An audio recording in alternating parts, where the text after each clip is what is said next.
తప్పిపోయిన ఒక బిడ్డకు తన తల్లి పేరు, తండ్రి పేరు, తన ఇల్లు ఎక్కడుందో తెలిసిపెట్టుకోవడం ఎంత ముఖ్యమో అంతే ముఖ్యం మన చరిత్రను మనం తెలుసుకోవడం కూడా.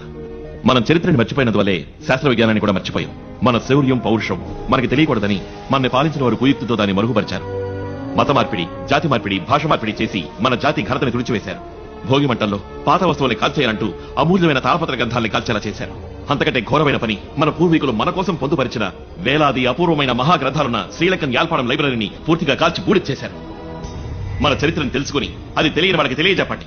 పసుపు ఒంటికి రాసుకోవడం, నీళ్లలో కలిపి చల్లటం సనాతన సంప్రదాయం అని చెప్పకండి, సైన్స్ అని చెప్పండి. అది యాంటీబయాటిక్ అని చెప్పండి.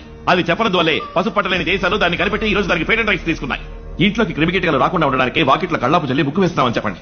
మనం అలా చెప్పడం వల్ల ఇప్పుడు ముగ్గుని టైల్స్ మీద స్టిక్కర్ గా అతికించుకుంటున్నాం. ఇంటి బయట వేప వృక్షం, పెరట్లో తులసి చెట్టు, ఇవన్నీ మెడిసిన్ అని చెప్పండి. మనం మన శాస్త్ర పరిజ్ఞానాన్ని భావితరానికి తెలియజేస్తే ఈ ప్రపంచానికి మనమే మార్గదర్శకులమైన ఆత్మస్థైర్యం వాళ్ళకి పెరుగుతుంది. అలా చేయడం వల్లే ఈనాడు అన్నింటినీ దూరం చేసుకుంటూ మనం చిన్న చిన్న దేశాలను ఎంతో గొప్పగా చూస్తున్నాం, వాటి వెనకబడి తిరుగుతున్నాం. అది మాత్రమే కాదు, ఎక్స్పర్ట్ క్వాలిటీ అని ఇక్కడి నుంచి పంపే బట్టలు పళ్ళు లాగా మేధావులైన భారతీయులు కూడా విదేశాలకు ఎగుమతి చేస్తున్నాం. మనం మరిచింది బోధిధర్మని మాత్రమే కాదు, వారి వంటి ఎందరో మహా మేధావుల్ని, యోగుల్ని, మహర్షుల్ని.